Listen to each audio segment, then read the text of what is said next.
Hey guys, welcome back to my channel. My name is Deepa Brar and I'm here to inspire you all to live a deeply beautiful life. In today's video, we are going to be doing a continuation of last week's video, which was all about the AIP diet and how to follow it. In this one, we're going to be talking about how to reintroduce foods back into your diet. So if you haven't seen that video, I'd start with that one first and then come into this video next. Before we get into this video, please subscribe to my channel and don't forget to hit that notification bell so you can find out exactly when I post my next video.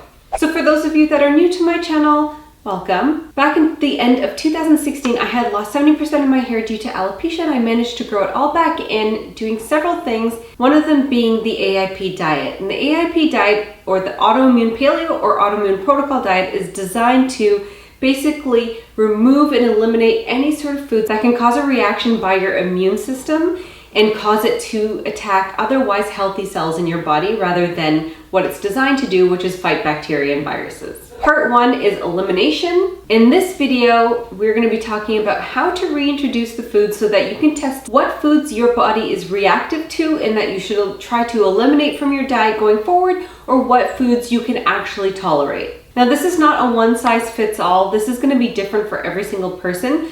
And so it's really important to go through the phases. There's 4 phases to the reintroduction, and you're going to take your time with this and see what your body can and cannot tolerate. And I'm going to break it all down for you guys, so we're going to get right into it right now. So ideally, you're going to be starting the reintroduction phase when your body has calmed down from the immune reaction that was going on. So like if you're going through alopecia, for me, for instance, I didn't start the reintroduction phase until my hair had stopped falling out completely and I could feel new hairs growing back in. So for each food, it takes about 5 to 7 days to see if you can tolerate it or not. The way to do it is the food that you're going to pick for the day. You're going to start off by eating about a teaspoon of it, and you're going to wait 15 minutes and see if you have any sort of reaction. If you don't have a reaction, you're going to eat about 1.5 teaspoons of it and just like give yourself 2 to 3 hours afterwards to see how your body reacts. After 2 to 3 hours, if you have no reaction, and we're going to talk about the symptoms to watch out for in a second, but if you have no reaction, you can go ahead and have a regular portion of it, and you can have it either with other foods or by itself. Now you're going to wait about 5 to 7 days and see how your body goes and how your symptoms are. And if you have no reaction, you can go on to the next food. Otherwise, you'll know that that's something that you should watch out for, and then just wait for your symptoms to calm down before you reintroduce the next food. Now for the symptoms to watch out for. The things that you want to pay attention to are you having any sort of stomach issues like constipation, diarrhea, those kind of things, gas, bloating? You want to watch out for that. You want to watch out for any sort of like headaches, nausea that you're going through, dizziness. If you feel reduced energy levels, any sort of increased mucus production, and that means like you can be sneezing or you have a runny nose, anything that you would feel like if you're going through like say seasonal allergies. Another thing would be skin issues, if you notice that you're getting like a rash or extra itchy. And the last thing would be mental health. If you feel anxious or depressed, then that could be a sign that that food is not tolerated well by your body. Before we get into the 4 stages of food reintroduction, what I wanted to let you guys know is that it's really important to keep like a journal of the food that you're testing, your symptoms, how you're feeling, all that kind of stuff while you're going through the 4 different phases, just so you can keep track, because sometimes it's hard to remember what made you feel what way on what days. So I have a link down below in the description box for you guys for a workbook that you guys can use while you're going through the reintroduction phase. So make sure you click on the link. Now we're gonna get into the 4 stages of foods that you should test out.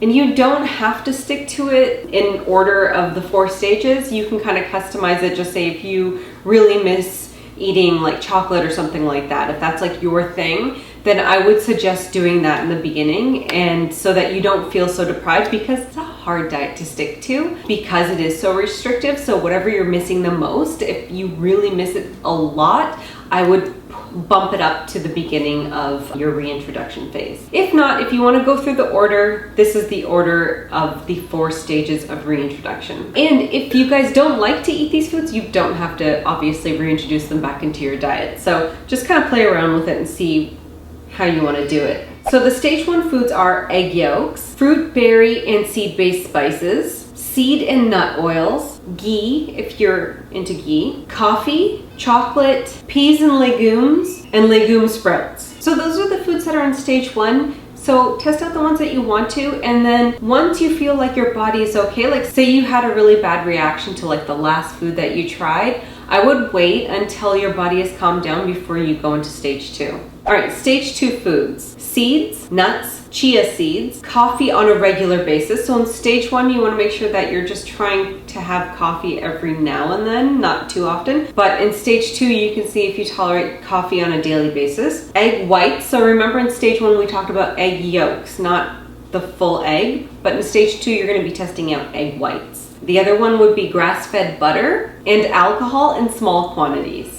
And for alcohol, what I would suggest is to find an AIP approved alcohol if you're going through the reintroduction phase. And that would be something like a grape-based vodka, like Ciroc. Ciroc's a grape-based vodka. Trader Joe's also sells a grape-based vodka, or tequila. Now we're going on to stage 3, and the foods in stage 3 are more of the nightshade vegetables. So we're starting off with eggplant, sweet peppers, paprika, peeled potatoes, so not the peel, don't eat the peel, grass-fed dairy, lentils, split peas, and chickpeas. All right, now we're on to this last stage, which is stage 4, and you can test out chili peppers and nightshade spices, tomatoes, unpeeled potatoes, alcohol in larger quantities, woohoo, gluten-free grains and pseudo-grains, traditionally prepared or fermented legumes, white rice, and foods you are allergic to or have a history of strong reactions to. So for like instance, I know that I've had reactions to eggplant in the past before I even went through alopecia or AIP. So that's something then I would test out at the very end of stage 4 to see if I can now tolerate it, because I haven't had it for so long. So now I'm going to share some tips on how to do this really successfully. So you want, one being, don't be in a rush to reintroduce all these foods back into your diet. If you notice that you're having a reaction to something, just wait it out and try to see if you can wait until those symptoms have gone and then test out the next food. The longer you take with this, the better off you will be in the long run. Also, if you're going through a really stressful period and you're really anxious all the time, you're not getting good sleep, I would just try to wait it out. Maybe try to deal with the stress first and see if you can get your body kind of back to normal before you test out foods, because stress is one of the leading causes for autoimmune disorders, especially with alopecia anyways. So if you're not able to get that under control, it's hard to tell whether the food is causing the issue or it's the stress that's causing the issue. And the last tip that I want to share with you, and it's probably the most important one, is that the foods that you're testing out now, if you have a reaction to say something like chocolate and you can't have it, it doesn't mean that you're not going to be able to have it forever. It just means that you're not going to be able to have it for a little while. You're just going to have to eliminate it from your diet for a little while longer, and you can try to reintroduce it like later on, maybe in a few months or so, to see if your body can handle it or not. Just because one food is reactive doesn't mean it's going to be reactive for life. So I would just keep that in mind, because it makes going through this a little bit easier, I guess, to have some hope that you'll be able to have like something like chocolate again. All right, so that brings us to the end of the video, guys. I hope you guys enjoyed this one. Please give me a thumbs up if you did, and please share it with anybody that you think could benefit from it. I'll see you guys soon with another video. Take care.